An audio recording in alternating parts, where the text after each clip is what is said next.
গোপালগঞ্জ ঘিরে চলমান উত্তেজনার মধ্যে বিস্ফোরক মন্তব্য করলেন ইসলামী বক্তা আমির হামজা। দাবি জানান বাংলার মানচিত্র থেকে গোপালগঞ্জকে মুছে ফেলা হোক, ৬৩ জেলা নিয়ে বাংলাদেশ করা হোক। এ জেলা দেশের মানচিত্রে না থাকাই ভালো, এমন মন্তব্য করেছেন ইসলামী বক্তা আমির হামজা। গেল বৃহস্পতিবার জামাত ইসলামী কুষ্টিয়া শাখার আয়োজনে বিক্ষোভ মিছিল ও সমাবেশে এ মন্তব্য করেন তিনি।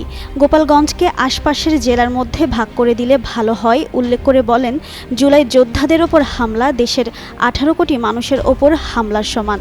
যারা এর সঙ্গে জড়িত তাদের দৃষ্টান্তমূলক শাস্তির ব্যবস্থা করতে হবে। আমার মনে হয় জেলাকে ৪টা আশপাশের জেলার ভেতরে ভাগ করে দিলেই ভালো হয়। ৩টা আসনকে ৩ জেলায় ভাগ করে দিলেই তো এ জেলা শেষ হয়ে যায়। এ জেলা আমার মনে হয় মানচিত্রে না থাকাই ভালো, একটা অভিশপ্ত জেলা।